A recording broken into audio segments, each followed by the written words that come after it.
Welcome back, boys and girls, to another episode of Kayfabe Comparisons. My name is Mr. Know-It-All, Daniel John Schaefer, and today I am joined once again by the full holy trinity, Mr. Wex Breaking the Lawson, Mr. Jesse Baker. Boys, how we living today? Living too sweet. How about y'all? All right, buddy, living large and in charge over here in Nashville, Tennessee, baby. Wex Breaking the Lawson, ready for some good old wrestling. Yes, I love it. I'm super excited about it. Today is a very special episode. We're covering the first half of 2001 in the pro wrestling world versus this year, the first half of this year, the first half of 2021. It's a 20-year comparison. It's a little bit different. We're not focusing in on one event. We're just focusing in on a business as a whole. I am excited about this. Boys, you excited to get into this whole, it's a new venture, really. Absolutely. Oh, yeah, buddy.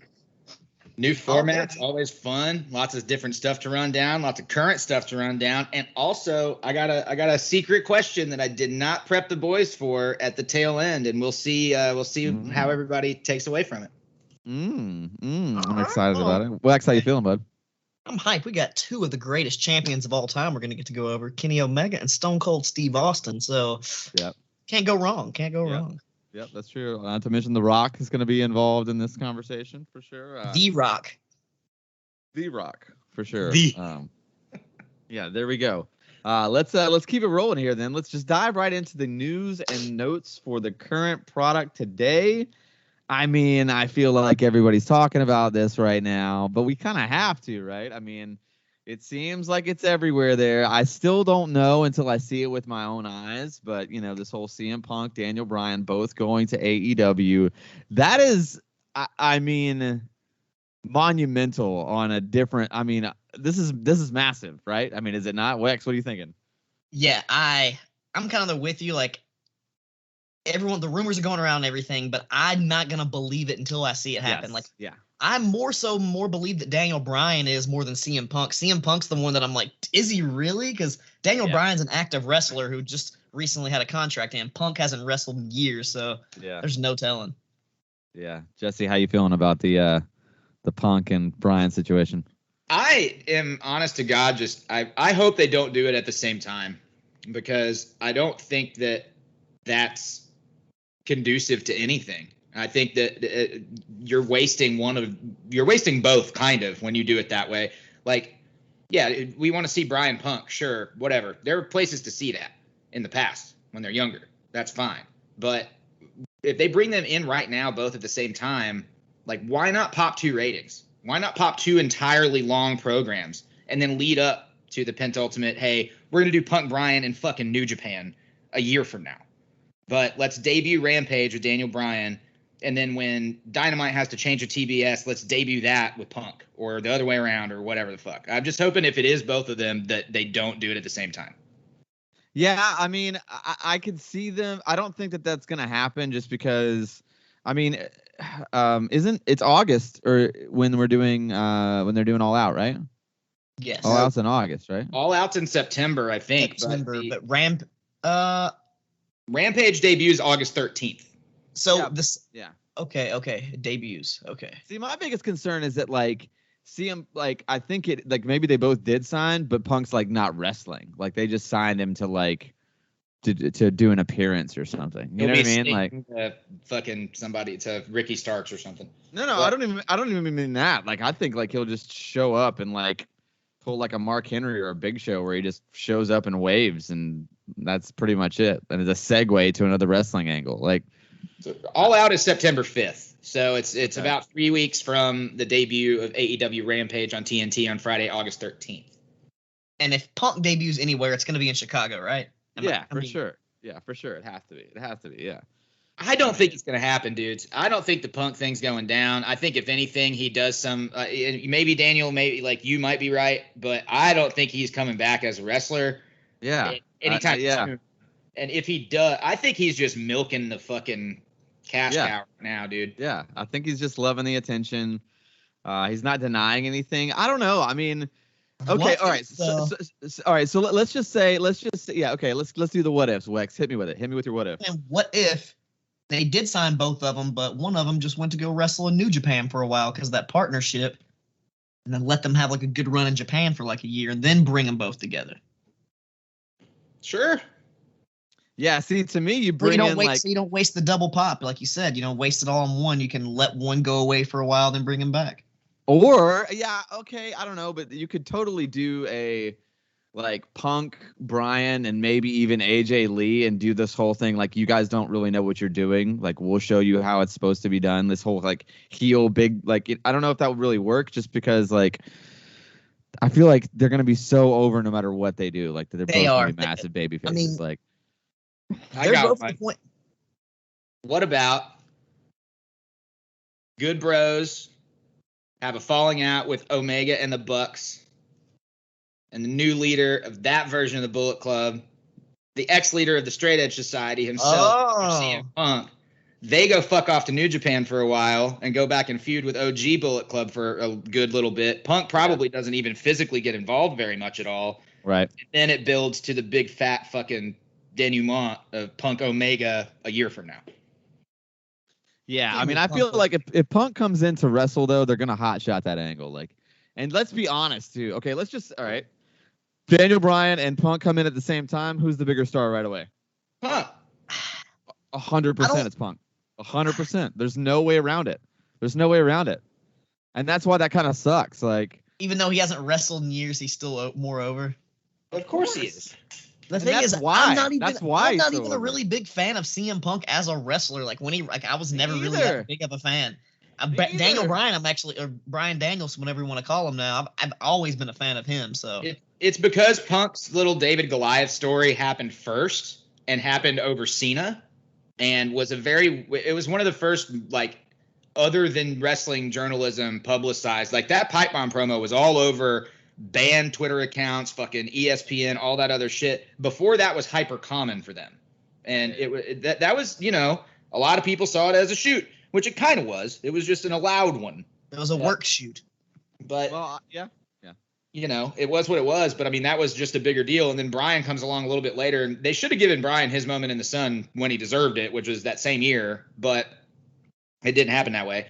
But I just think the yes movement, the whole obey authority, yada, yada, yada stuff, that happened later, and it was against, I'm sorry, but beating Batista and Orton in a triple threat after going over Triple H is a monumental accomplishment, but it is not retaining the title on the last day of your contract, as far as everybody knows, in your hometown against John fucking Cena. It's not the same thing.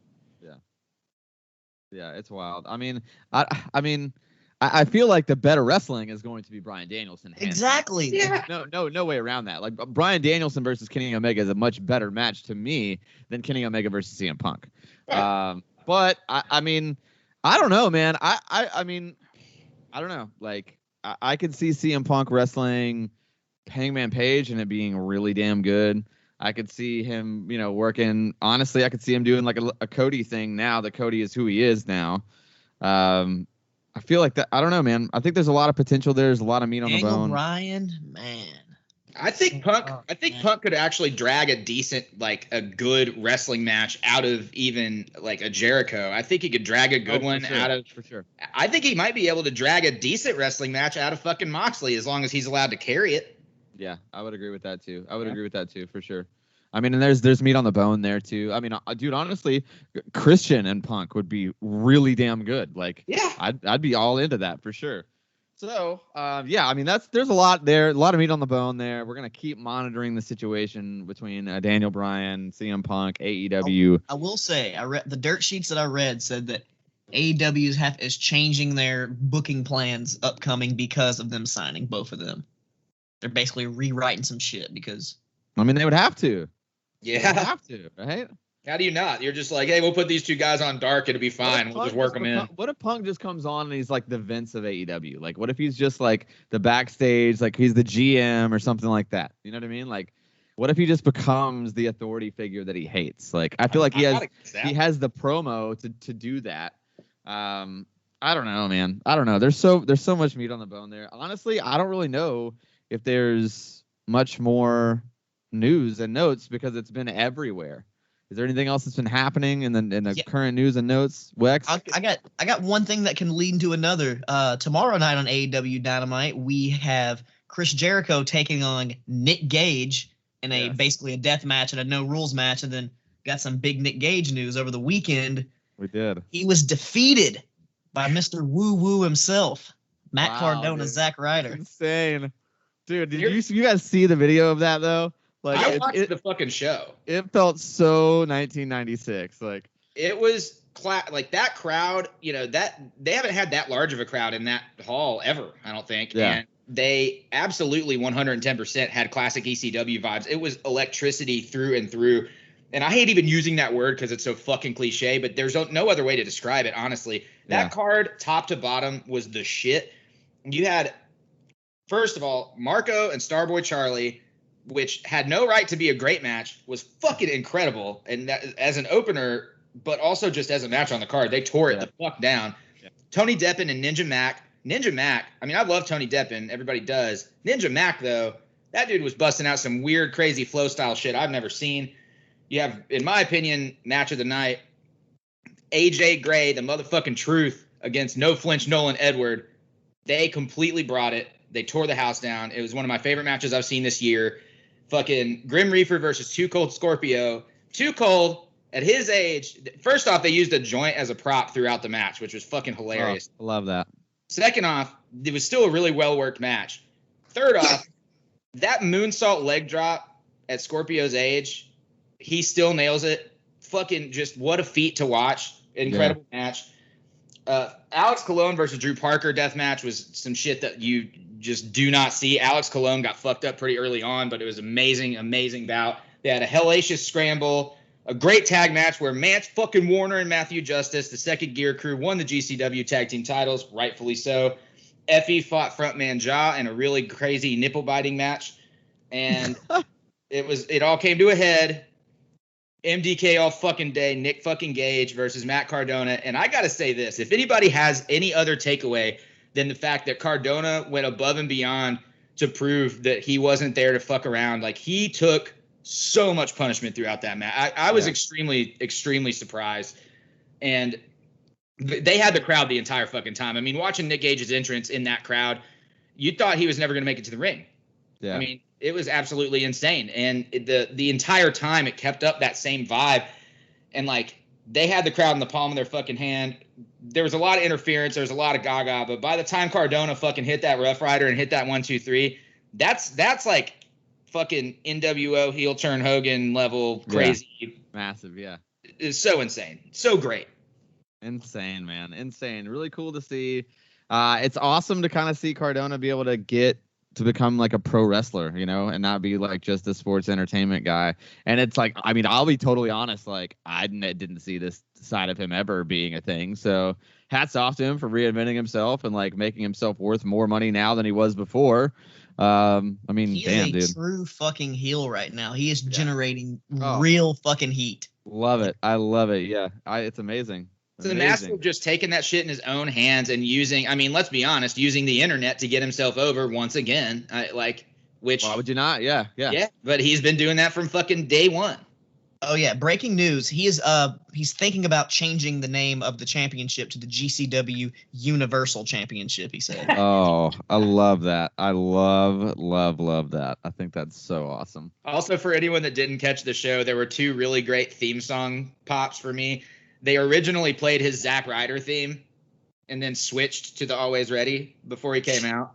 And when they played like the O Radio song, that whole crowd was fucking hot immediately. I bet it was just like nuclear, just like, fuck you. Yeah. And then during the whole thing, while he was down and Gage was up and Gage is like looking like he's about to get the win, Judas hits, complete with the Titantron. And some dude runs out in the same little Ooga Booga costume that Zack Ryder was wearing when he did his interference thing. And of course it was not Jericho, but that's what we were led to believe. But it was one of those, like, the whole crowd turns and everybody mobs the entranceway. And they had me fooled for sure. Because if anybody's going to do some shit like that, it's Jericho. Jericho would do it. Yeah. Who was under the hood? Who was actually under the hood? I mean, if it was anybody whose name you were supposed to know, nobody figured it out. Because basically Gage ripped the hood off and fucking shoved him out of the ring. I mean, but it was definitely not Chris Jericho. Wow. That's cool. I like that. Wow. It was something else, man. They did a good job. I wonder what Jericho has to say about that, though. I'm sure he was in on it. Yeah, definitely. I'm sure they probably called him like, "Hey, can we just play your music?" He's like, "Yeah, man, sure, whatever." Okay. I mean, yeah, he's All working it does games is build- tomorrow, so it makes sense, you know. Yeah. Yeah. That should be an exciting one to watch for sure. Oh yes. Let's. Speaking of that, yeah. How gnarly do you think that's gonna be tomorrow? Ooh. Nick Gage and Chris Jericho. I don't know. I don't think it's gonna be too gnarly because it's gonna be on cable television. It's not gonna be like. Dude, they've been getting bloody as fuck on TNT. Is all I'm saying. They've surprised us a couple of times, man. There were some no DQ matches in the past that I was like, wow. I did not. I mean, they did have blood and guts. Remember on there, when and Christopher every single Daniels dude got in that match was bloody. Remember how much Christopher Daniels bled in that one match against the Young Bucks when he got busted open? Oh yeah, I forgot about that. Thunder Rosa and Britt Baker alone, man. Like, yeah, that was heavy. It's gonna be good either way. I mean, I feel like AEW is really on the press. I mean, okay, like the last thing I'll say about these new signings, everything else, I feel like AEW is like this is the first time I've ever felt like they really could actually be competition and not just an alternative. Like they could, if they keep doing what they're doing and WWE keeps doing what they're doing, it is feasible for AEW to be the number one wrestling company in the world. Dynamite's already competing with Raw ratings, is all I'm saying. It's crazy. Not if you watch Raw tonight. I mean, dude, honestly, yeah, dude, to me, like, listen, like, I watched Raw a week or so ago, and it wasn't bad. I didn't hate it. But it's been so long since I watched those shows that, like, I had just disassociated myself with them. I do not miss Dynamite. I don't really watch Dark that often or Elevation. I'm not really a YouTube guy, but I do not miss Dynamite. I just don't. Like, me either. I either watch it live or, like, the next morning. And last week was seriously one of the best shows they've had. Like, I feel like the last 3 weeks just keep getting better and better and better. Yeah, they have great programming every single week. It's exciting every single week. I could not tell you what the main event of SmackDown is going to be on Friday. You know what I mean? John Cena, I don't know, Roman Reigns, something like that. Something like that. Balor, you know, I mean, Sami Zayn's been putting in some good work. Big E's been putting in some good work. Apollo Crews been putting in some good work. They have great talent on SmackDown. Oh, of course. They have great talent on Raw. I watched Raw last night, and we were treated to Bobby Lashley bitching about how he got challenged by Goldberg, and then taking on both Cedric Alexander and Shelton Benjamin in a handicap squash match. And he just squashed him? Mm-hmm. That's Raw. Sick. That sounds very... God, so it's just the creative is trash. That's all it is. Yeah. Maybe Bruce should just go back to the podcast because I feel like he has not helped anything since he's went back to creative. I'll say, I mean, when Bobby Lashley for the very first time actually looks like someone who deserves to hold that belt. For sure. In his own way. It's just bad writing. Are they building to Lesnar maybe? I don't know. I mean, they got Goldberg coming back. I mean, what's the next one? Got to be, right? Speaking of that, have you seen the memes that has Daniel Bryan, CM Punk, and Brock Lesnar in the AEW ring, but they're all at the NWO and Tony Schiavone's interviewing them? Oh, that would be so sick, though. I mean, like, I'm not even a Brock Lesnar guy, but if Brock Lesnar, if they found a way to debut Brock, Punk, and Bryan, and they're like, we're taking over, we're going to show you Rinky Dink Company how you're actually supposed to sell, like, tickets around here, you know? Oh, I think it would be amazing, man. I think it would be incredible. Yeah. It sounds like fun. All right, let's get in our Wayback Machine. Let's go to 2001, 20 years ago, around now. What was the scope of pro wrestling? We're going to talk about from January of 2001 until roughly July of 2001. What was going on at the time? I'll try to set the stage a little bit. We do have The Rock as first going into movies. Like, I'm pretty sure Scorpion King was right around this time.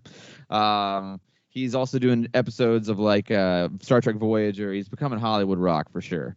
We're not quite to the Brock Lesnar era yet. We're like in this little awkward window where Stone Cold is kind of a heel, except he still get the biggest pop every single night and the crowd just cheers him to death. So I don't know. I guess he's a heel. And then ECW is coming to an end. WCW, even though I do feel like those last few months of product were actually starting to get a little bit better, they ended up falling off. You know, it was announced on Nitro that Eric Bischoff was buying the company. That did not happen. And then we got the angle, the invasion angle. We have tons to talk about here.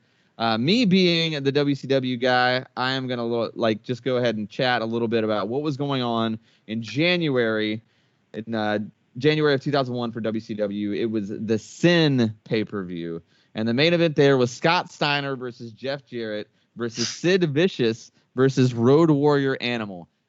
Wow. Boys,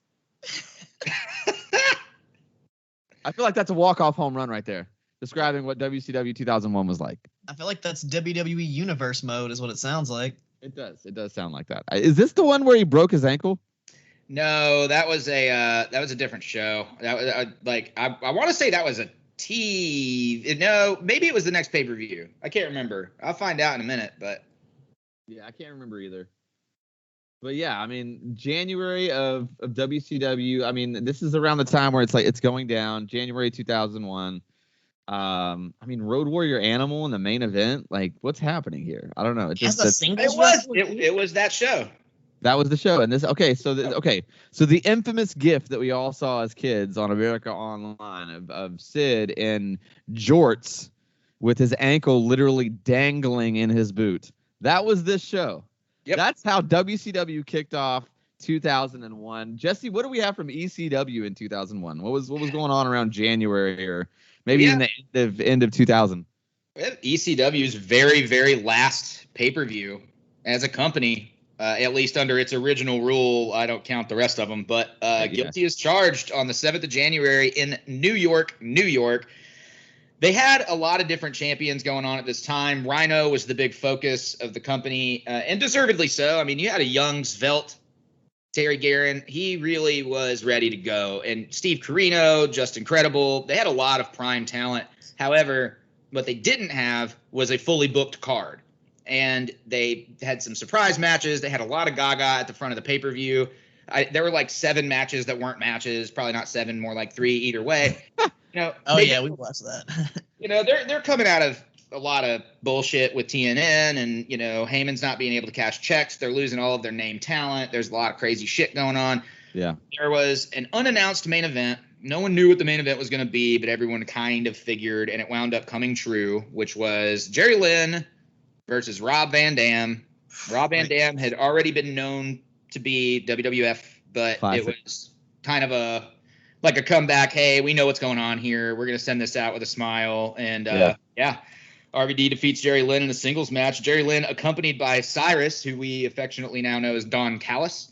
Mm-hmm. And then that, my friends, is the end of the fucking company. They did a couple of more tapings, and checks continued to not get cashed, and no more ECW until the invasion. Yeah, and I feel like it's fair to also say that, and I think Jesse's brought it up before, but Paul Heyman jumped ship while ECW was still sinking. He showed up on WWF TV, and he wasn't the one to actually end ECW, which is insane when you think about it historically.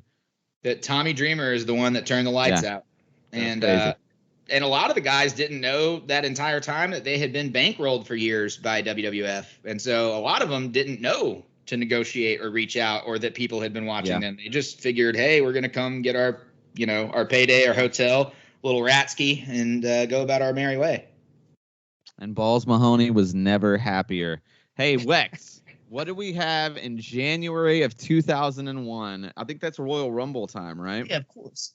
WWF always kicks off January with that Royal Rumble, and that was the historic 3rd time that Stone Cold Steve Austin had won the Royal Rumble, leading up to arguably the greatest WrestleMania of all time against The Rock. But this pay-per-view, the champion was actually Kurt Angle. And he was the champion right there at the beginning of 2001. Yeah, that's right. And we also, what else do we have? We had what was the February pay-per-view for WWF in 2001? What did they have? It is No Way Out. Yeah, nice. What was on No Way Out? No Way Out. Let's see. The main event of No Way Out was, here we go, The Rock defeating Kurt Angle, winning the WWF Championship that led to him facing Stone Cold.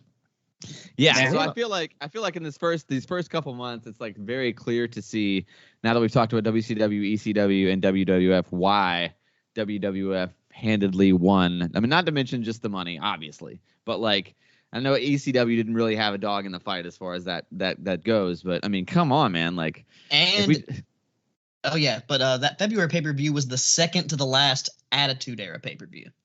Only one more technical Attitude Era pay-per-view after this. Really? So they stopped referring to it as Attitude Era after Mania. Really?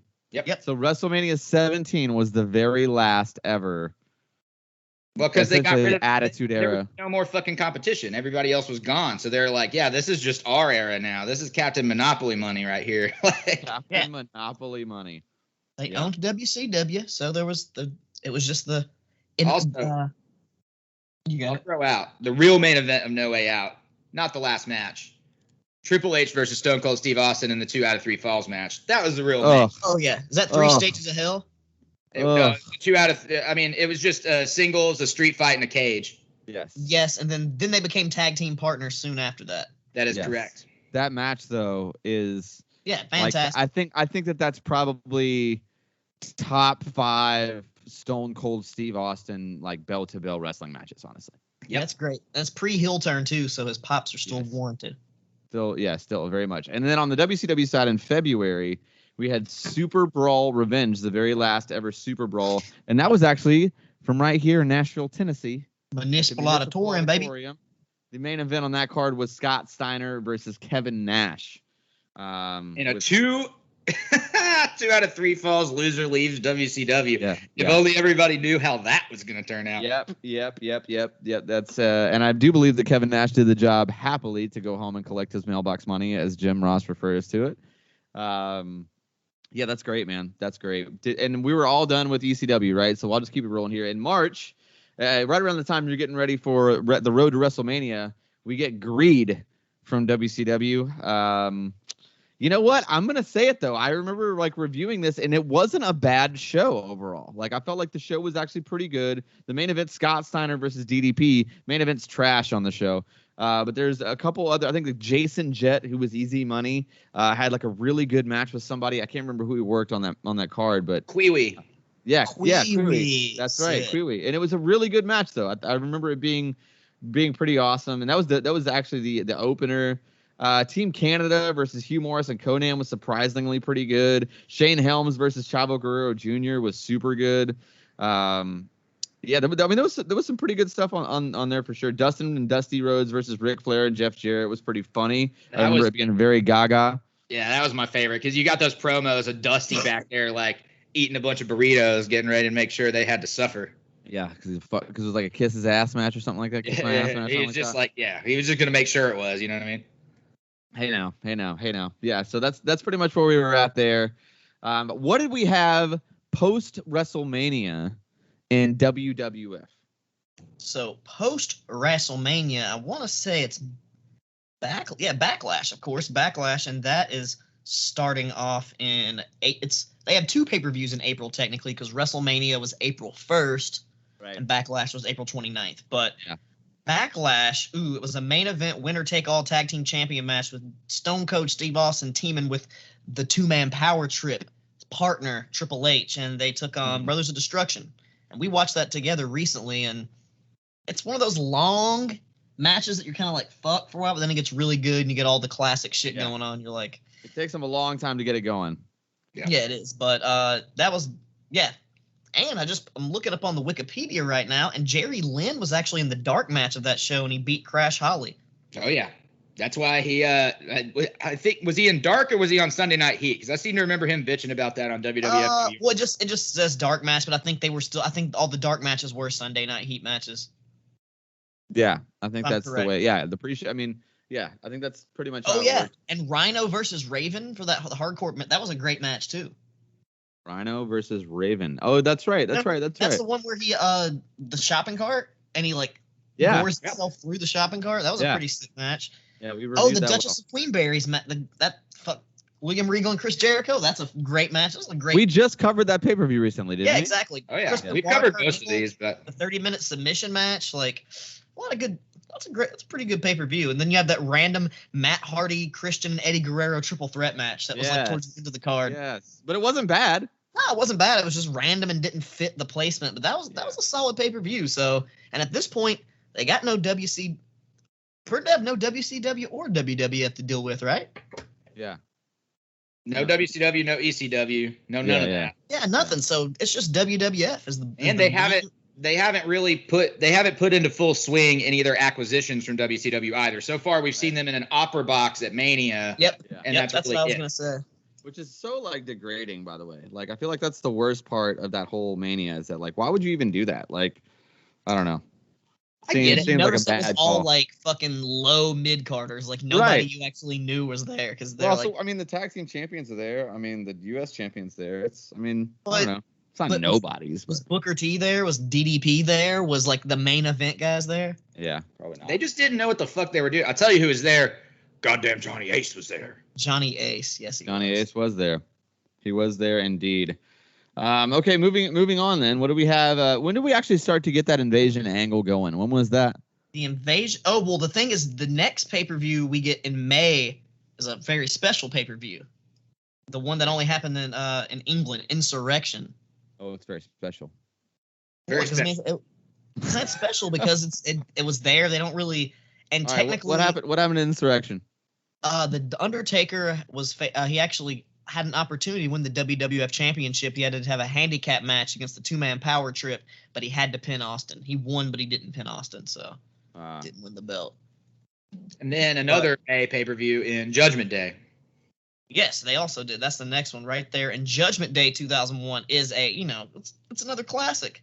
And the main event, Stone Cold defending against the title against the Undertaker in a no holds barred match, which they say no holds barred, they'll say no DQ, but essentially it's the same thing, right? Yeah, I mean, I would say so. Like this week, Chris Jericho's match is a no rules match, but like, come on now. Triple H defending the Intercontinental Championship against Kane in a chain match, which is random as hell. That chain match wasn't bad. Yeah, it wasn't No, bad. it wasn't. Not that I remember, at least. And then we get another 2 out of 3 fall Kurt Angle Chris Benoit match that they have like 20 this year. 2001, that's all they do is wrestle each other. Those were good matches, though. I mean, I feel like this is. In the first part of 2001, that's all they do. Yeah. Yeah. Is there any more notable matches on that card? That random Rhino Big Show test hardcore triple threat match. Yeah. China's is that China's last match? One of China's last matches, or is that wrestle? Yeah. I think so. I want to say her last match was like at Backlash, no, it might be that. She defeated China because it says China defeated Lita. Remember in that really bad match? Oh yeah. Yeah, that's right. That was awful. That was her last. That was her last ever WWF match. Because they talked about how bad it was. That was it. God damn. Well, yeah. If you guys want to see the worst and last match of China's career, go check it out. I don't know about worst, but definitely last. Remember that one with Ivory? Oh yeah. At WrestleMania. Oh yeah. Oh yeah. That's pretty bad too. We got that surprise. We got Chris Jericho and Chris Benoit, his surprise partner, win that tag team turmoil match. That's right. That was a great match. Yeah, that was good. A solid one right there. Yeah. To answer your question, though, the invasion angle occurs. It kind of begins at the next WWF pay-per-view King of the Ring June. 2001, right? King of the Ring. Yeah. When Booker T comes in that triple threat, and then Austin slides off, fucking breaks whatever he broke, his collarbone, I think, something like that. And then, and then there was a different, I think Benoit suplexed Jericho off the top and legitimately broke his own neck. And then that action for like 9 months. Yeah. That's that was and so the invasion was July, right? Yeah, the pay-per-view was, yes. Yeah. So I know you guys know this, but it was the most bought pay-per-view outside of a WrestleMania. I think to this day it's the most bought ever pay-per-view outside of I mean, think about that. It was a very fucking big deal at the time. You're like the two companies who were going against each other, they're finally gonna fucking, I would argue that was the cliff, though. I would say people did buy it, tuned in, and it didn't meet expectations, and then droves of people stopped watching. Sure, but you Whoa. also have to keep in mind that if that still holds that record, that means that it beats the rest of the big four in every other year. Yeah. I mean, maybe crazy. not still. I don't know about still. I know as of like 17, 18, but That's crazy. And let's not forget about one of the greatest matches of all time. Definitely Shane McMahon's best match of all time he's ever had against Kurt Angle in that goddamn street fight. Oh yeah. King of the Ring, yeah, for sure. Yeah, Sure. Like, jeez, What's funny about this is that after WrestleMania 17, they did that heel turn on Austin. The pay-per-view buys sunk. Like they went to 4s, 4.5s, so on and so forth. They were like way, way, way bad up until Invasion, which did like 775 or whatever it did, and then obviously went back down, which is kind of just insane to think about. It's like, man, here you have this whole fucking thing in the palm of your hands, and somehow it shits the bed. Yeah. I mean, I think that was the beginning of the downfall for WWE or WWF still at this point. Hey, do you know what the tagline for King of the Ring 2001 was? What? My muscles ache. My mind is spent. My body is broken. My body is broken. Lead me to my throne. I just saw that on Wikipedia. Nice. But I don't remember Classic. that. Oh, yeah, dude. It's like, oh, yeah, never mind. It's like spaced out all weird on the fucking cover, if you guys remember. It's like some of the words are in all caps and some of them are small. Yeah. Good old 2001 production. Love it. So here's the thing that we really legitimately do have to think about, though. Like, Triple H tore his quad in what, May? I think so, yes. Something like that. And then Rock was It's off gone. to do movies. Yeah. This Invasion angle, do you think it would have been better or worse had they been there? Better, of course. But it would have. Only thing that would have made it better is if we had some equivalents on the WCW side. We had Goldberg. Yes. But Honestly, that's not going to happen. You know what I mean? So like these are legit possibilities. This is one guy who left for the movies, and then one guy who in Triple H who definitely would have been there had he not gotten hurt. So it's like, well, by the same possibilities, WWF had the money, could have matched the contracts. Like, I mean, I know that like both Hall and Nash were like, yo, if they would have paid us more money, we would have jumped. Yeah, I mean, Dude, why Hall would and not? Why Nash would we? have been involved on the WCW side, and then Or even just if they just got Hogan, like if they just got Hogan, that would have made everything different. What happened? See, I don't even jump to those three. I'm like, like at that point in time, coming off of what WCW had been doing, if you could have afforded to match. For my first three, I think of if you could have afforded to match Sting, Goldberg, and one that they got that I just really thought they misused. If you fucking put DDP and The Rock in a feud coming out of that fucking thing, that would have been money. But obviously, Rock wasn't there. There was no way to do that. You got to bring in Eazy-E too. You got to get him in. I agree having those, but the thing, you know how they did the whole thing where they had Stone Cold switch and go to join was it Stone Cold joined WCW for a while? Right. Imagine if they would have had like Hall or Nash defect to WWF and like go back to they could have that would have been. I feel like they could have done so much. Work would have sucked though, is the thing. Like that's like right here we're looking at peak workers. We're not looking at a bunch of Scott Hall and Nash at this point in their career are not peak workers. No, that's right. But I agree.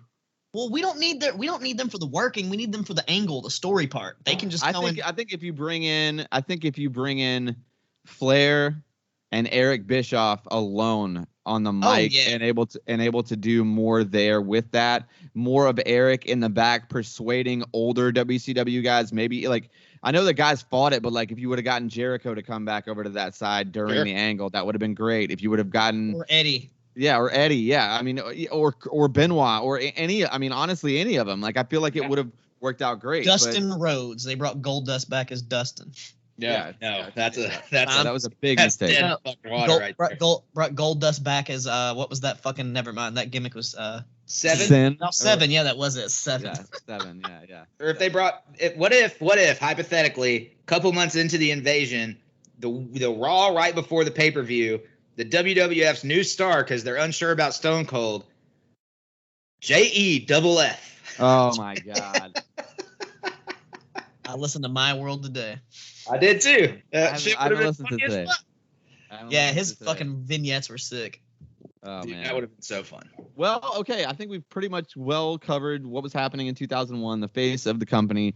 You had two dead companies. You had WWF reigning supreme, Mr. Monopoly Money, straight up just running that whole thing. Let's jump over here. I'm going to go to the WWE side. We'll get Wex on the AEW side, and we'll get Jesse on the Impact side because, I mean, okay, let's think about this just for a split second. In the past 20 years, let's talk about the wrestling companies that have kind of peaked and gone away and or gone down significantly. I won't say I think Impact's better now than it's ever been. I will say that, but I say as far as popularity, it's not as popular as TNA was, let's say 09, 2010, when they were really doing pretty well on Spike. It's crazy to think that we've seen, and Ring of Honor is another one. I mean, that was I would argue that was one of the bigger companies, period. And the last Ring of Honor pay-per-view that I saw, it was scarce with people up in that place, man. And they've got great talent. Like, are you talking about Best in the World? Yeah. Yeah. So it was very scarce with people, which is disappointing because the show was fucking phenomenal. Really good. Yeah. And this, well, I don't mean to disparage Impact or TNA or Ring of Honor. I'm just talking about the facts here. Like, they were bigger in that 20-year period. They came up and they peaked. You know what I mean? And now they're kind of back down, or maybe it's a peak and valley. I think Impact's definitely on their way up. I think this year specifically, we'll talk about that, has done so much, like, so well for Impact. But let's get into it here with the WWE side. We started off 2021 coming out of a pandemic. No one's going to live shows. Crazy. 2020 was the worst and weirdest, and also kind of, I feel like we're going to look back on fondly at some point, honestly, with some of the wrestling. It was just such a weird time. So we can't get into 2021 really without talking about how crazy the pandemic was. Did you guys ever think that we would watch a year's worth of wrestling television essentially with no one in the audience at all? No, not at all. I mean, and the first WrestleMania back in 2020, when it first happened, was like one of the first Google Hangout things I did with anybody. It was just kind of hey, we would normally get together, but let's do this instead. And that became sort of a saving grace for my head while we were all still in quarantine. But it was very, I mean, it's such a weird thing to navigate. I can't imagine what it's like for the talent. I can't imagine what it's like for the promoters. Not to mention, I got to say, the indie wrestlers, I was in touch with a lot of those cats that had huge amounts of bookings, especially for WrestleMania weekend in Tampa and all that stuff, that their entire fucking year is based off of. Yeah. And as that comes out, all their merch, all their like newly launched characters, shows they had done, and all that just falls by the wayside. And it's like, fuck, I guess I'm going to go, get a job. Choose a different career now. And a lot of them did. And it's sad. I mean, there quite a few came back, which is awesome to see. But man, it's a blow. It's a blow for sure. So the first special we have is the Superstar Spectacle. It's Tropicana Field. It's the final match there is Drew McIntyre and the Indu Shear, Rinku and Sarav versus Jinder Mahal and the Bollywood Boys. I don't remember this special at all. Was this one of those ones that they did just for like Saudi and we didn't even see it? This is kind of, I mean, I remember Indu Share when they were still called that, and that now they're Jinder Mahal's backing boys at this point in time, and Bollywood Boys are gone. Dude, I don't remember this at all. I can't say that I can either. Like, I don't remember watching it at all. Familiar, but was it in America? Yeah, it was. Yeah, I mean, everything. It was still in. It was in Tropicana Field is the Thunderdome. Oh, okay, so it was in the Thunderdome. Yeah, but yeah, I mean, maybe I watched this. Maybe we just didn't cover it. I'm not sure. I don't think we. Maybe we did cover this. That's crazy. If we did cover this and we're all blanking on it, that shows you exactly what the beginning of 2021 said about the WWE. Wex, what do we have in January for AEW as far as their TV specials or pay-per-views, or what do we have from that? First big thing that happened, let's see, January 2021. I think late in December, we'll go back to December of 2020, Kenny Omega won the AEW World Championship. Yes. And that Winter is Coming special. And that kind of kicked off leading into the beginning of 2020. And their first pay-per-view was was the first one of the year for AEW. What's it called? Not Double or Nothing, but Revolution. Revolution was in March. And Yeah, that but was they did do the 2-night the thing. This is where my screenshots. Oh, the New Year's Dash part night 1 and 2 where we saw Kenta. Mm-hmm. That was that was the beginning of the Forbidden Door. Yeah, and that's also when we saw the Bucks and the Brothers and Omega and Callis actually line it up. Yeah, this was the first time they did it because remember they New did Year's it Smash. and New Year's Smash night 1. Remember that they two sweeted them, right? Or is this the second time? Because remember they joined with them for a minute, then they kind of was like, no, we're gonna be good guys, and then they joined back with them again. Yeah, I can't remember which one this was. I just know that this was one of those like, hey, we saw these 5 guys and it's monumental. I do remember that. This is the formation of the Super Elite, I guess, as we know it today. The Super Elite, yeah, that's crazy. And that was all in January, right? Mm-hmm. Yeah, the New Year Smash. It was right after that. And that's when we saw Kenta, and that's when we kind of learned the Forbidden Door was really a thing. And we still think about the teases we got from the Bullet Club versus the Super Elite just from back then. It's just been slowly building up to now, which we'll get to eventually. Yeah. Oh, yeah. I mean, it's been crazy. I mean, AEW has done fantastic. What did we have from Impact in January? With as far as Impact Plus specials or pay-per-views? We had one Impact Plus. Impact Plus Impact Plus special in the frame of Genesis, which was the Super X Cup predominantly. And we saw a whole bunch of different talents in that. There are a whole bunch of people: Blake Christian, Crazy Steve, Ace Austin, Cousin Jake, Trey Lamar, Davari, Casey Navarro, Suicide, so on and so forth. Willie Mack versus Moose in an I Quit match, which I remember being particularly fun. Jordan Grace against Jazz, which was always going to have my heart. And then we had Hard to Kill, which was, had a whole bunch of people kind of, making their way. This is, to me, kind of a page turner for Impact in a lot of ways. We had a lot of really good matches. I would say primarily highlighted by, I really liked Fire and Flava versus Havoc and Nevaeh for the Knockouts Tag Team Championships. I thought that was a fantastic match. Deonna Purrazzo versus Taya Valkyrie for the Impact Knockouts Championship. This was the famed Ethan Page versus the Karate Man. Oh, yes. Yes. A whole lot of fun. God, I miss Karate Eddie Man. Edwards defeats Sami Callihan in the Barbed Wire Massacre, which ended up being a much better match than I thought it was going to be. And then we saw Kenny Omega and the Good Brothers versus Rich Swann, Chris Sabin, and Moose in a 6-man tag team match that I seem to remember being the shit. Yeah, it was really good. I remember loving that as well. Over here on the WWE side, moving on in February, what do we have here? Hang on. February, we haven't hit Royal Rumble yet. Oh yeah, that's right. And yeah, so we had the Royal Rumble, and that was January 27th, I believe. Yeah, so the Royal Rumble was what was the main event at Royal Rumble? Let me pull that up. I believe it was Royal Rumble. Yeah, I know, but I mean, what was the main title match? Who was the focus on at that point? This is the fun part. This is the fun part, man. This is the fun part. Okay. Oh yeah, so it was Edge. Edge won the Royal Rumble, but we had McIntyre and Goldberg. Yeah, McIntyre and Goldberg, and we had Roman Reigns versus Kevin Owens, which I do actually remember that one being pretty damn good. I thoroughly forgot that Goldberg was already in the WWE in this calendar year, and here we have him coming back out again. Wow. Yeah, already. They're going back to the well hard. Already pushing that button. I know that over on the AEW side for the TV specials in February we had Beach Break, right? Mm-hmm. Beach Break, yes, we did. What was on Beach Break? That involved Orange Cassidy. Hold on, facing Orange Cassidy. I think that dude is like.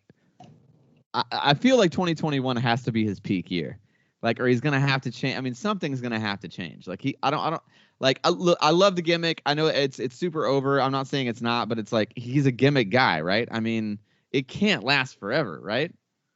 Yeah, so actually the main event was a 6-man tag, Kenny Omega and the Good Bros going up against Moxley and Ray Phoenix and Pac. And that was actually a pretty solid match, even though I'm not a very big fan. And then we saw that lumberjack match with Lance Archer and Eddie Kingston, Adam Page and Matt Hardy tag teaming together, defeating the Chaos Project. That's when he was trying to, bring him over after he had his big falling out with the Elite and everything. Britt Baker defeated Thunder Rosa by knockout. I don't remember that, but her defeating her by knockout, but she defeated Thunder Rosa. Wow. I mean, I think that's what that match was referred to as. Like, it was supposed like that was like how it was won technically. It was a no answer or whatever. Oh, okay. Like a last woman standing or something like that. Yeah. Okay. And then Jericho won the tag team battle royale for him on the opening match of the night, eliminating Darius Martin from what's their tag team? Airwolf? Was that? No, that was his name. Top Flight. Airwolf was his name, right? Close enough. No, it wasn't. Airwolf was like him or his brothers. That was like their name. Yeah. That was like their nickname. Oh, wow. Airwolf, and then what was the other one's name? I do not recall. Top Flight. Wow. I mean, they're trying. They're doing some good things over there for sure. What do we have? Go ahead. I'll say one of them got hurt, but the next thing I think we have should be the pay-per-view, right? Because that's February. What else we got February for Impact? I got an Impact show. There's a lot of WWE in February, I gotta say. But before that, we do have Impact No Surrender, which is a pretty good show. My biggest takeaways from No Surrender, we finally get to call Jake something, which I was very glad that they went ahead and turned that curve. That made sense. A triple threat revolver to determine the number one contender for the Impact X Division Championship. Josh Alexander, Ace Austin, Blake Christian, Chris Bay, Daivari, Suicide, Trey Miguel, and Willie Mack. And Josh Alexander comes out on top. But that match was crazy as fuck. And just like it should be, a standout for the X Division and exactly what that whole thing is all about. There were also three-way for the Impact World Tag Team Championships. Chris Sabin and James Storm as a tag team. Private Party, accompanied by Matt Hardy. Of course, got that Magic Killer and the 1, 2, 3 from the motherfucking Good Brothers, who took home the World Tag Team Championships. And Rich Swann defeated Tommy Dreamer by pinfall for the Impact World Championship, which was also a banger of a match and had no right to be, but was very, very, very good. Yeah, we had tons of stuff on the WWE side in February as well. We had Takeover Vengeance Day, which is kind of weird play on Vengeance and then St. Valentine's Day thing. I remember that being pretty solid. Finn Balor versus Pete Dunne for the NXT Championship. I'm a big fan of both those guys, especially Pete Dunne. And then we also had the Elimination Chamber, which was Drew McIntyre versus The Miz for the WWE Championship. Yeah, that put asses in seats, I'm sure. Yeah, that's a stinker. Well, I'm pretty sure actually this was like we had the Elimination Chamber, but then Miz cashed it because he was Money in the Bank guy. Remember he like beat Otis to be the Money in the Bank. Yeah. I think I actually rated that pretty high. I liked the idea of. Of course you did. I mean, I liked it. I liked the idea of Miz getting another little run. I knew it was going to be short-lived, but that's what happened. I mean, Drew McIntyre wins the Elimination Chamber. Listen, like we're 7 months deep. There's plenty to shit on in WWE, but you got to give them some sunshine when they get some sunshine. And getting the Miz in 2021 a little world title run, even if it's for a week, I'm happy with it. And when you have to apologize to USA for your sinking ratings, and you have a reality television series with one guy, you better put the fucking strap on him for at least a week so they know that they're unhappy. You know what I mean?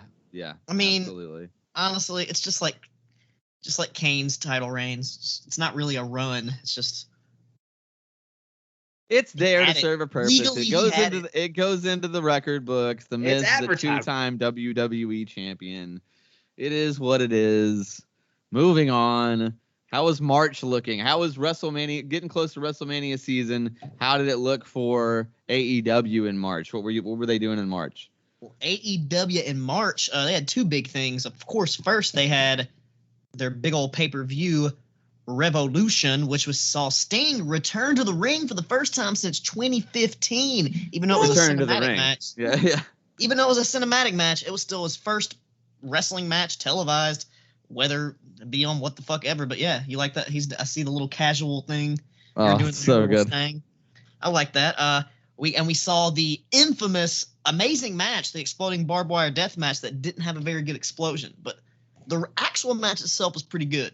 Even Onita said it was okay. He said that Onita praised it as being a good match, and the explosions during the match before like the actual big one, they were pretty sick. I think it worked. And one of the coolest spots ever, Kenny Omega hit the one winged angel, and no one kicks out of that, and Mox didn't kick out. He made the fucking thing explode to get the pin, to get the kick out from the pin, which I loved. John Moxley is worse than Ruthless Aggression John Cena. He's pretty bad, but we saw the debuts of Maki Ito, Ethan Page, and Christian Cage. That was all in March, right? That's all in that pay-per-view. And then after the pay-per-view, we get the Blood and Guts special, which had the infamous Chris Jericho bump. That was in May. That was in May. May? Yeah. That was in March. No, Blood and Guts was in May. We got that wrong M month, guys. It was like St. Patrick's Day Slam or something like that they did. Yes, another TV special.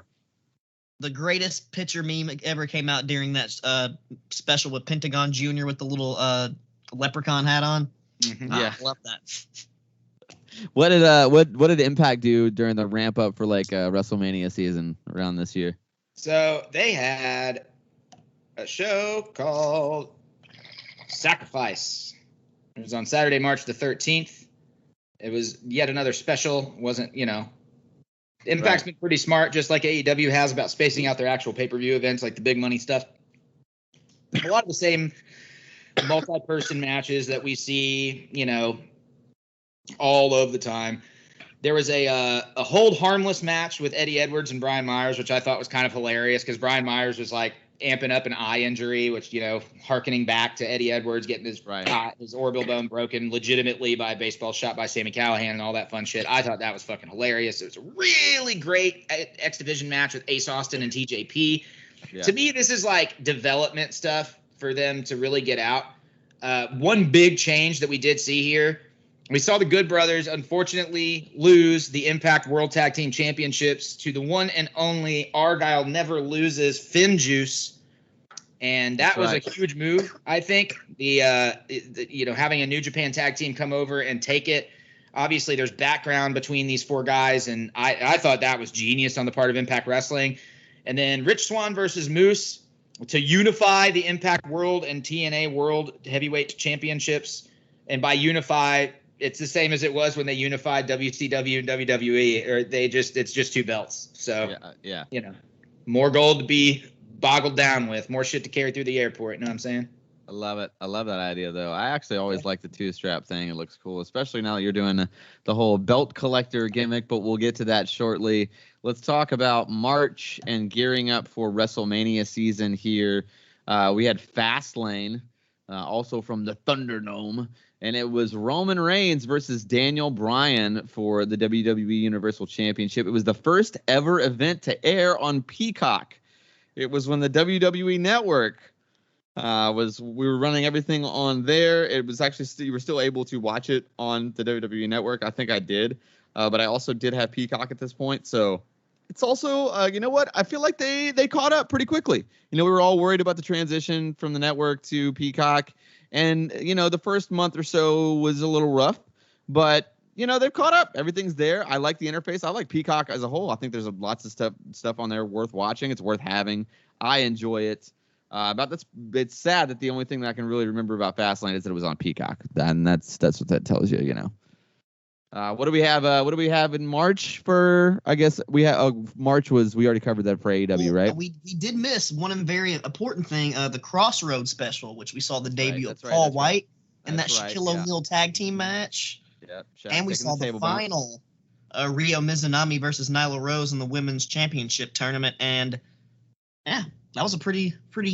I wouldn't say super monumental, but it had some pretty solid things going there. We got a debut of Paul White. We got to see Shaq finally get in the ring and do some shit. He was not bad, actually. Take a bump through a table. Maybe we'll finally get that Shaq versus Big Show match because we all want to see that, right? Everybody wants to see that. That's the thing that we all want to see in the ring. It's got to be a table match. God, I could care less, to be honest. But and we already touched over that St. Patrick's Day special, which saw the debut of the Pinnacle. Oh, that's officially, right. Yeah, which that's is right. a pretty big thing. And we saw that Britt Baker lights out match with Dr. Britt Baker and Thunder Rosa. That was bloody and gnarly and great and fantastic. That's why I'm expecting lots of blood tomorrow night with Nick fucking Gage and Jericho. It'll be sick. I'm excited about it. Let's get through the rest of these events for WWE. I'm just gonna go through the entire WrestleMania weekend real quick. We had a Takeover Stand and Deliver 2-night special. I really hope they stop doing that now that we're in the post-pandemic era. I really hope that it's back to one Takeover on Saturday and one WrestleMania on Sunday. If you didn't make the card, you didn't make the card. Don't make the card bigger just to get other guys on it that shouldn't honestly be on there to begin with. Night 15 other specials. You'll get a fuck match. Yeah, of course. Takeover Stand and Deliver. It was pretty good for what it was. Night 1 was Io Shirai versus Raquel Gonzalez. Huge fan of Io Shirai. I thought she was great in the match. Still don't think it was the right thing to do to put Raquel Gonzalez over there, but it was what it was. Kyle O'Reilly versus Adam Cole was the headliner of Night 2. Phenomenal match. Really good stuff. Possibly match of the year in NXT, to be honest, at least thus far. Sasha Banks versus Bianca Belair for the WWE Women's SmackDown Championship was Night 1 of the main event for WrestleMania, and then Night 2 was Roman Reigns versus Edge versus Daniel Bryan in a triple threat match for the WWE Universal Championship. Obviously, Roman Reigns coming out, and after this WrestleMania is really when we start diving into the Tribal Chief and the Acknowledge Me storyline that everyone is tending to enjoy. So I'm a big fan of that as well. So what do we have coming out of? Let's just go to like May. What was the next pay-per-view after AEW? After that on AEW, after Blood and Guts, they just had their last one, right? Their most recent one they had. Let's see. Double or Nothing, May the 30th. That was right after. Yeah, so it was Blood and Guts before Double or Nothing or after Double or Nothing? Blood and Guts was May the 1st. 5th. It was before. Yeah, it's May the 5th. So then so that's what we had on the docket for May. We had Blood and Guts and the big old Double or Nothing pay-per-view. And Blood and Guts, as we know, the first half of it was taped, and then the main event was just one show saw for the live crowd. We saw that bump that people gave Chris Jericho shit about, but turns out he actually broke his elbow. And yeah, I mean, I didn't think it was bad because that shit fucking hurts, and I like why die, but I get it. We got some crazy fans, but in the pay-per-view though, in the Double or Nothing pay-per-view, we got to see the second ever Stadium Stampede match, which had the Inner Circle versus the Pinnacle yet again, just like they had the big Blood and Guts. So it's kind of like, I don't really want to say, I guess, the blow-off, because they're all still feuding individually right now as we speak. So I feel like this feud's going to go on forever. And it has the potential to go on forever just because of all the different pieces of it. Yeah.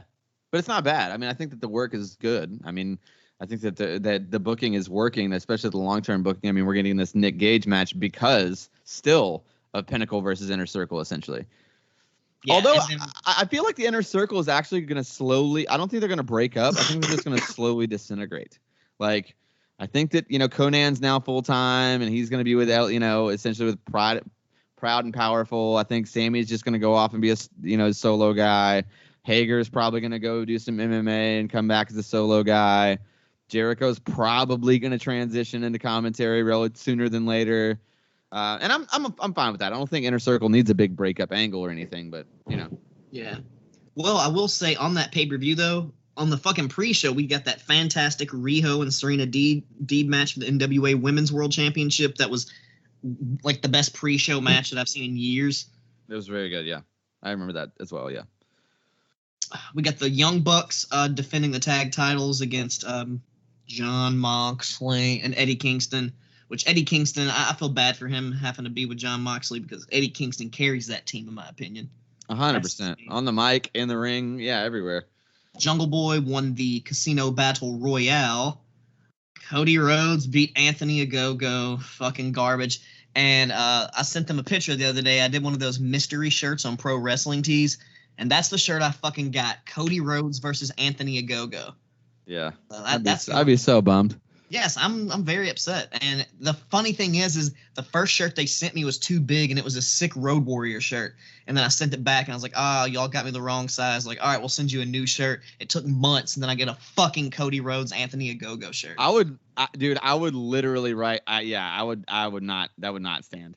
I would be like, bro. It was supposed to be a mystery shirt, so it's like I can't complain about the design, but I went from a Road Warrior shirt to trash. That's what I'm saying. Like, I would have been like, no, I want this shirt just in my size. Like, I would have been But that also guy. be like, yo, y'all purposefully did this shit to me because I had to send it back. Yeah, assholes. I should have just kept the fucking shirt that was too big and just kept it. Been appreciative of the Road You Warriors. just cut that shit up, bro. Yeah, that's what I should have done. Use it a workout shirt. Exactly. Damn, and we what else we got on there? Miro beat Lance Archer, which was an alright match, wasn't amazing. Britt Baker beat Hikaru Shida by submission to become the new AEW Women's World Champion. Darby Allin and Sting defeated Ethan Page and Scorpio Sky. Kenny Omega beat he defeated Orange Cassidy and Pac in a 3-way match. And in the Stadium Stampede, we had the Inner Circle win, and Sammy Guevara got the win for the team there at the end. It was a pretty cool match, pretty wild. I enjoyed it. I like what AEW was doing at this time. And oh shit! All right. Oh yeah, and we saw Leo Rush make his debut and then never wrestle again for AEW. Yeah. Hell Leo yeah. Rush, man. God, that guy. All right, I'm just gonna knock out the rest of this summer real quick because I'm like tired of talking about these WWE shows because there's like a bajillion of them and we've covered them all. To one Impact show in April that was very important. Whenever you're done doing whatever you want to do. Hit me with it. Let's talk about Impact. April 25th, Rebellion. This was a page turner for Impact, which is why I'm coming back to this. This is a big deal. Yeah. Obviously, with Impact and the Forbidden Door and everything that's happened so far in 2021, what we're kind of seeing, in my opinion, as we watch the trend, is what we wish we would have seen during the Invasion angle. Like, we're seeing some of the people that should have been used from the top tier of one company being able to share around some other companies. Yeah. And right now, it's AEW and Impact. Obviously, we're seeing the involvement of New Japan. FinJuice was one of the first little, toe dips in the water. Happens here again. But we saw a fantastic 3-way for the X Division title between Josh Alexander, Ace Austin, and TJP. Absolutely fucking phenomenal match. Yeah. We also saw Violent by Design joined by none other than what was their secret partner, which none of us knew at the time, Captain Gas Station, W. Morrissey, a.k.a. Big Cass. Big ass. Oh, just ripped the shit out of Saban, Edwards, James Storm, and Willie Mack. Brian Myers defeated Matt Cardona. Everybody always wanted to see that, right? Yeah. We have a whole bunch of other really great matches on the card. FinJuice defeat the Good Brothers again to retain the Impact World Tag Team Championships. Deanna defeats Tenille. And then we see Kenny Omega defeat Rich Swann for the winner takes all Impact World Championship, AEW World Championship match. And the reason that this is key this year is that we see Rich Swann come from a complete underling level in the WWE, go to Impact, obviously through GCW and plenty of other platforms, become the Impact World Champion, and have a shot at the AEW World Championship. And there were minutes in this match. This match was so fucking good. Yeah, there were several moments in this match that it was believable that Swann was going to walk away with the pony. And I thought that was phenomenal. I thought it was great booking. It helps both companies. It helps elevate all of their stars. Kenny Omega, belt collector, also completely works for that moment. Just very important to me in terms of the first half of 2021 in pro wrestling. Agreed. Fully agreed. Yeah, I mean, everything else that we have from WWE, like guys, check the archives. This is just a couple weeks old. We had the Takeover in Your House, which was actually pretty solid. Karrion Kross versus Kyle O'Reilly versus Adam Cole versus Johnny Gargano versus Pete Dunne. Way too many people for an NXT Championship match. We talked about that. We also had the last ever, thank God, Thunderdome show, which was Hell in a Cell, Bobby Lashley versus Drew McIntyre. Last chance in a Hell in a Cell match. And then this past pay-per-view that we literally just covered, Money in the Bank, is Roman Reigns versus Edge for the Universal Championship. I'll say that, like, out of all three companies, WWE is the least appealing right now. And I feel like that's the first time I can say that pretty objectively. Is it also safe to say, though, that they're the most appealing right now that they've been in a long time? No, I don't think so. I think they're the most appealing. I think they're still the least appealing, but I feel like they're the most appealing that they've Well, been. I guess define long time. You know what I mean? Like, are we for talking me, like I a don't know, year? Are we talking 5 years? I'd say 5 years. It's 2000. Give me 2016 WWE over this any day. Any day. Okay, so just a small and curly hair shy away from 5 years, then I guess. 16 to 21, but that's 5 years. Much. Yeah, that's 5 years. It's a rough 5 years. That's a rough 5 years for sure. 5 years. They're still better right now than they have been in the majority of that time, I would say, but still the least appealing. Yes, least appealing out of all three major wrestling companies, and that's not to mention companies like Ring of Honor, who are still, I mean, regardless of people coming to shows, they're putting out great stuff. GCW, who's dude, this show is definitely going, like, the next event on Fight is going to get more buys. It's going to be watched more. Like, so they're doing 3 Cup stuff, which is going to be insane. But they're also now doing the Art of War games, which is Nick Gage and his crew versus the fucking 440 crew. Like, Jesus Christ! I'm more interested in that than I am anything going on with WWE. I can tell you that right now. Yeah, and that's what I'm saying too. Like, there's these underling companies or underneath companies that I feel like are really growing too. MLW getting their Vice deal, crushing right now. Yes, looking so good. I mean, I think that those are like MLW is. They're basically, what they're gonna bring? They're basically bringing back Lucha Underground on Vice, but calling it Azteca Underground. Yeah, they're gonna have They're gonna have Mil Muertes, but his name is whatever now, and they're gonna have a lot. They're trying to get a bunch of the same wrestlers. Like Dario Fuentes is in there under his name, running the fucking thing. Like, watch Battle Riot. It's on YouTube for free right now, the most recent one, and it's a great 40-man battle royal. It's fucking incredible. Blue Mini's in there. I don't know. It's a really fun watch, but there's also a ton of amazing talent. They got Alex fucking Kane, Kevin Koo, Dom Guarini, Tom Law. Like, it's fucking great. Yeah. There's not. Wrestling is literally the best it's been, like, ever. I feel like wrestling is as good as it was back in the 2014 to 15, 16 NXT when PWG was hot. Like, I feel like it's getting back to like that level again. And then if Bryan Danielson and CM Punk both come back to wrestling, to whichever company they come to. Yeah, it's crazy, man. I think that we're all sitting on. I will say that for half a year's review.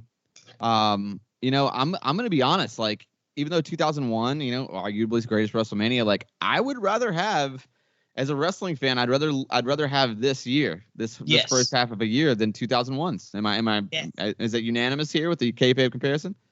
I wouldn't have thought it at the time. Yeah, but yes. Yeah. But and that's the thing too. Like, 2001 was great. It was a great year. Like, but think about it. Everybody, there's no more competition. It's like they're all together in this one company. And you don't have that variety. Like, now, like, dude, we have like the tiers of the levels of companies, and on each level and tier, the fucking quality of the wrestling is good, from all the way from GCW to Impact, like all the way up. Even fucking random indie stuff on IWTV that a lot of like casual fans don't know. Fucking great. Like, just wrestling right now is amazing. Yeah. I also think too, 2001 is a very informative year for why 2021 even exists, in just centering around Chris Jericho. Yeah. Yeah.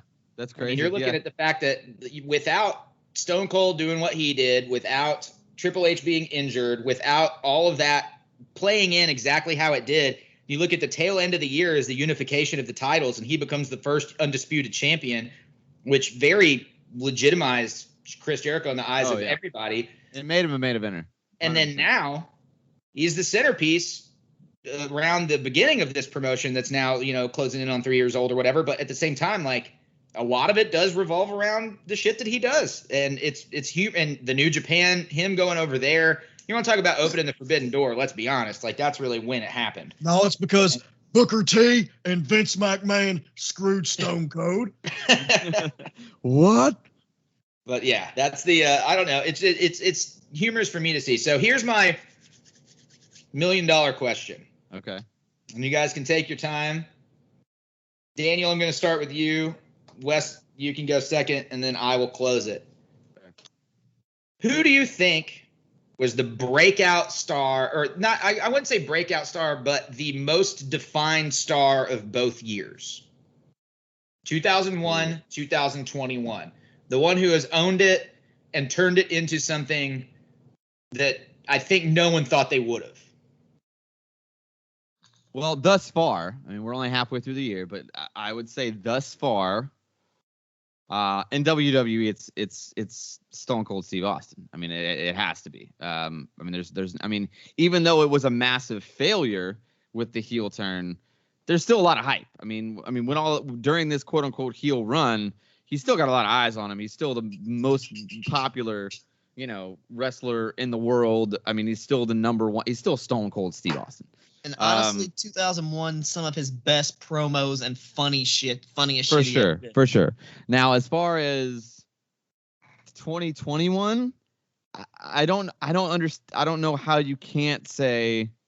Oh God, actually, it's pretty tough. How about one guy from each company, since WWF owned everything at that point? You want to say one guy from each company in which year?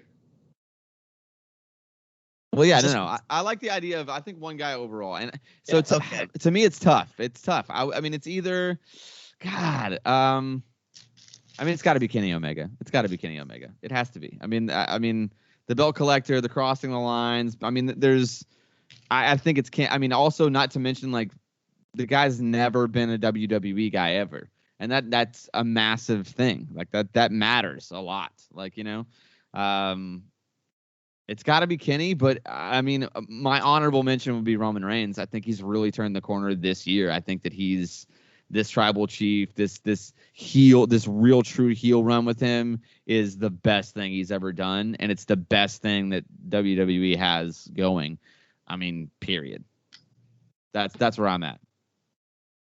Mr. Wexley, breaking the Lawson, your king of 2001 thus far, your king of 2021 thus far. I mean, I even said it as we started this, and it's kind of hard to argue with him.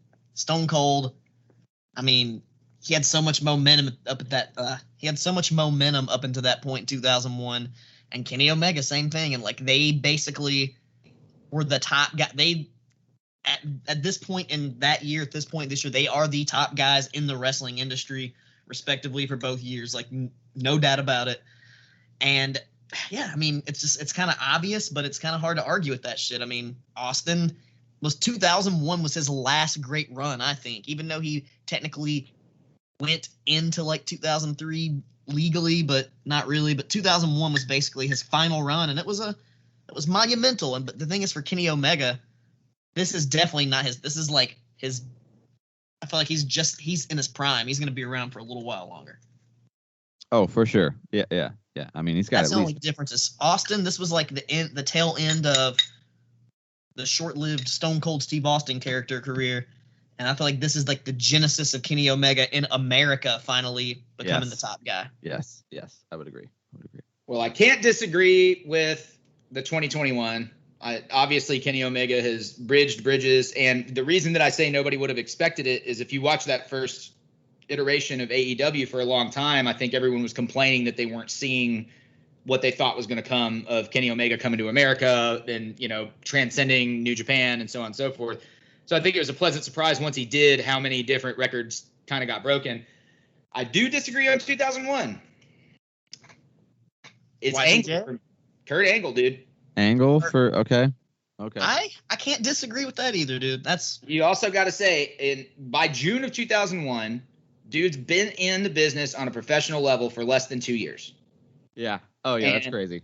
He has already been champ. He's already been the main event of most of the pay-per-views he's been in. And it's just one of those situations where he is, I mean, basically the whole crux of how the invasion thing went down was Austin turning on Angle. I mean, he was turning on the WWF, but turning on Angle was kind of the thing. Yeah, because they had that little like gimmicky, funny relationship going on for the longest. Yeah. And also, if I look at like if you were to meet in the middle and you go 10 years to the front and 10 years to the back, 2011 Angle KO, good God. What a match. Kenny Omega versus Kurt Angle in 2011. Oh, yeah, that'd be insane. That would be really, yeah, because that would 2011 be Perk Angle? A little, yeah. But he could still go. Like, no, but Perk Angle could go. Perk Angle could fucking wrestle, dude. That's what I'm saying. Like, He could definitely still go. I wouldn't say it was his prime, but he could definitely still go. When he was perked up, he couldn't feel no pain, so he could just go and he could have some sick ass matches back then. I mean, if Yeah. you went 01 Angle versus 21 Omega, woo! Ooh. The thing about when you mentioned that, 01 Kurt Angle's only been in the business for 2 years, he's having fucking like 4 or 5 star matches with Chris Benoit, who's like a fucking veteran who's been in the business for I don't know how long at that point. And Bro, if we're being crazy, and though, Kurt Angle is just out there just going with them just like it's nothing, making it look fucking great. And already holding the strap and already being a face of the company for many months. I mean, like, that's nuts. If we're being crazy though, 97 HBK versus 2021 Kenny Omega. Ooh. Done. Oh Walk my away. God. Walk away. No one could ever touch it for the rest of time. I'm just not sure. I'm not sure Omega could carry his ball in that one because it would have to be more than just a wrestling match. Yeah. Oh yeah. You know But what I'm Sean saying? could keep up with everything that it happens bell Yeah. to bell. Yeah. And I think that seeing Sean with his style at that point, being the heel and having Kenny, because Kenny wrestles like a babyface. Yeah. He's not a heel. He doesn't pour He on doesn't heat. He's wrestle not a like heel. No, he's not a heel. Like, I mean, he's a heel because he's cocky and he's super good. Like but he's not. Because has He wrestles triple like a babyface. facial hair now. Just like Dude, out of the Young Bucks 97 were joking Sean about- was a heel. Like Yeah. heel. Oh, it would be so good, dude. God, it would be so good. Yeah, that's funny because they wrestled. The Young Bucks were joking about people like, we still wrestle like baby faces. We're just assholes now. Yeah, it's pretty much true. It's pretty much true. That's It's the way it works. That's the way it works. Just like Like Kurt we- Angle said, it's true. It's damn true. true. Well, boys, I don't know how else we can end the show, but I think that 2021 is winning this kayfabe comparison thus far, halfway through the year. Let's see what we got coming up next week. We have AEW's Fight for the Fallen 2021 versus WWE Battleground 2016. Not much WWE 2016. Maybe I'm going to be eating my words when I say, like, oh, give me that WWE 2016 all day long. Maybe I'll get a little taste of my own medicine here on next week's show. I'm pretty sure that's some John Moxley, a.k.a. Dean Ambrose type shit, right? I put Battleground 2016 in strictly for the Shield fan in Mr. Noah. Oh, I love it. I love it. I love it. I love it. Maybe, you know what? I'm going to take it. I'm going to take it. Fight for the Fallen should be good. What do we even have on that show? I know we have Fallen. Let's see. wait, that's we got Gage and Jericho. Yeah, Gage and Jericho, right? That's Gage and Jericho. Gage and Jericho. Oh, and Cody and Malachi, right? Cody and Malachi. Yes. And then I mean, and Jungle Boy Kenny Omega, right? Wait, no, who is the face of Kenny Omega? Somebody's facing Kenny Omega. I think my dad's actually facing Kenny Omega. Oh, it's your dad. That makes No, sense. we're getting Hiko Daniel John versus, Schaefer facing Kenny Omega. Yeah. we're getting Lance Archer versus Hiko Leo from the Bullet Club. So Oh, maybe, yeah. maybe we'll get some more Bullet Club people showing up and some more Forbidden Door action. Like we've already saw Jay White on Impact. We've already seen Chris Bay join the Bullet Club. Yeah, that sounds good. And then also the following week, it's going to be lots of comedy because it's WCW Hog Wild 1996 versus TNA Hard Justice 2006. Yeah. So I feel like you really stacked the deck there, Mr. Booker, man, with like really good stuff next week and just like piled on the shit poop for the. And we got all the of our- Super Elite versus the Dark Order and Hangman Adam Page. Oh shit! There you go. That's one. Yeah. Nice. The comedy show the following week is gonna be YouTube clip worthy, I'm sure. Oh. I watched Hog Wild again last night, and I've been listening up and reading up on. I mean, it's the Sturgis show. It's worth it for a couple of notes alone. To be quite frank, it is such a good show. And then Hard Justice 2006 is like right when TNA is trying to get the swing of things. There's some good matches on it. There's some stinkers, but at the same time, like there's some suitable comparisons to be sure. Yeah. Nice. Well, you know what? That's going to wrap it up for us, boys.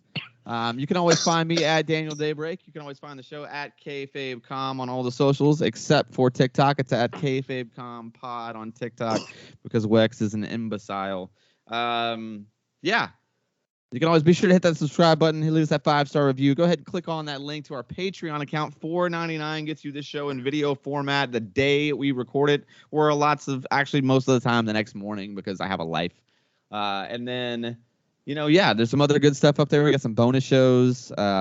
Just lots of us just being stupid and ridiculous. It's only $5. Come throw your boys $5. Hit that link.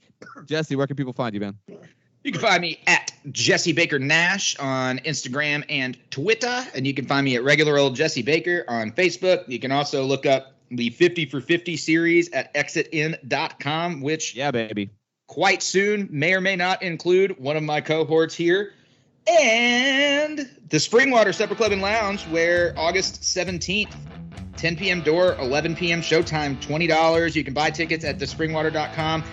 The Good Motherfucking Brothers, an evening with the Good Brothers, the Big LG Gallows, and Machine Gun Carl Anderson. It's going to be stories following an Impact taping. It's going to be real fun. Everybody's going to be a little bit litsky. Going to be a good time. I am super, super, super excited about that. I love to be in the biz clips with those boys. Hey, Wex, where can people find you? Find your boy Wex at Wex Breaking the Lawson on Instagram. Wex Breaking the on Twitter because I couldn't fit the Lawson. And I'm actually Wex Breaking the Lawson on TikTok now too also. I finally hopped up and made a solo TikTok. It's just skateboarding. Yeah, he clips could get that now. one right, guys. He got that one right the first time, right away. I actually have changed my name, so you might be able to change it, so. Sorry, son of a. All right, guys, that's going to do it for us. We will see you guys next week. We're out.